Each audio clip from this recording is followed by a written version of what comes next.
ਲੋ ਜਨਾਬ ਬਿਸਮਿਲ੍ਲਾ ਕਰੋ ਜੀ। ਇਹ ਕੀ ਚੀਜ਼ ਹੈ? ਇਹ ਜਨਾਬ ਮਠਿਆਈ ਜੇ ਕਾਦੀ? ਸਾਡੇ ਇਹ ਮੁਬਾਰਕਬਾਦ ਸਾਡਾ ਭਤੀਜਾ ਅੱਲਾਹ ਤਾਲਾ ਨੇ ਦਿੱਤਾ 14 ਸਾਲਾਂ ਬਾਅਦ ਹਾਏ ਹਾਏ। ਤੇ ਸਾਨੂੰ ਬੜੀ ਖੁਸ਼ੀ ਹੈ ਕਿ ਸਾਡੇ ਭਰਾ ਨੂੰ ਅੱਲਾਹ ਨੇ ਬੇਟਾ ਅਤਾ ਮਿਹਰਬਾਨੀ ਫਰਮਾਇਆ। ਜੀ। ਅੱਲਾਹ ਤਾਲਾ ਦੀ ਲੰਬੀ ਜ਼ਿੰਦਗੀ ਦਰਾਜ਼ ਕਰੇ। ਸਾਨੂੰ ਬੜਾ ਚਾਅ, ਅਸੀਂ ਬੜੀਆਂ ਦੁਆਵਾਂ ਕਰਦੇ ਰਹੇ ਹਾਂ।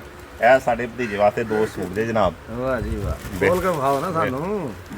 ਬਿਹਤਰੀਨ ਜਨਾਬ।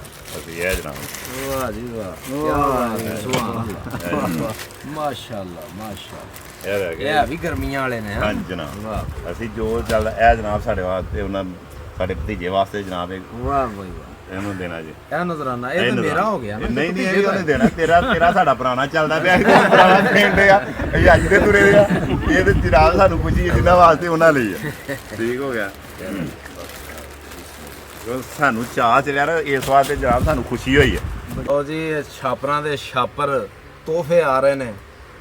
ਅੱਲਾਹ ਪਾਕ ਇਹਨਾਂ ਦੋਸਤਾਂ ਨੂੰ ਸਲਾਮਤ ਰੱਖੇ ਜਿਹੜੇ ਜਿਹੜੇ ਸਾਨੂੰ ਤੋਹਫਾ ਘੱਲ ਰਹੇ ਨੇ ਤੇ ਜਿਹੜਾ ਲੈ ਕੇ ਆ ਰਹੇ ਨੇ।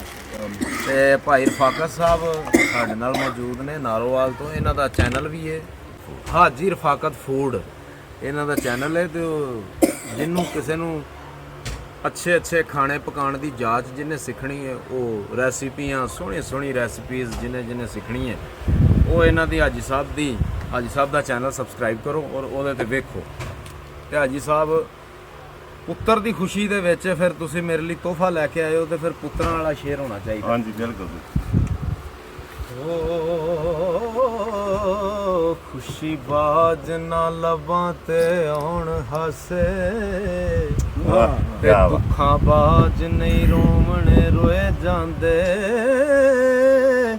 ਦਰਦਾਂ ਬਾਜ ਨਹੀਂ ਕਾਲਜ ਸ਼ੇਕ ਹੁੰਦੇ, ਤੇ ਸ਼ੇਕਾਂ ਬਾਜ ਨਹੀਂ ਮੋਤੀ ਪਰੋਏ ਜਾਂਦੇ, ਕਰਮਾਂ ਬਾਜ ਨਾ ਖੇਡ ਦੇ ਲਾਲ ਚੋਲੀ, ਚੂਲੇ ਪਾ ਨਹੀਂ ਚੂਲ ਚਲੋਏ ਜਾਂਦੇ, ਤਰ ਹੋਣ ਤੇ ਜਗ ਤੇ ਨਾ ਰਹਿੰਦਾ, ਵੈਸੇ ਨਾਲ ਨਹੀਂ ਧੋਵਣੇ ਧੋਏ ਜਾਂਦੇ।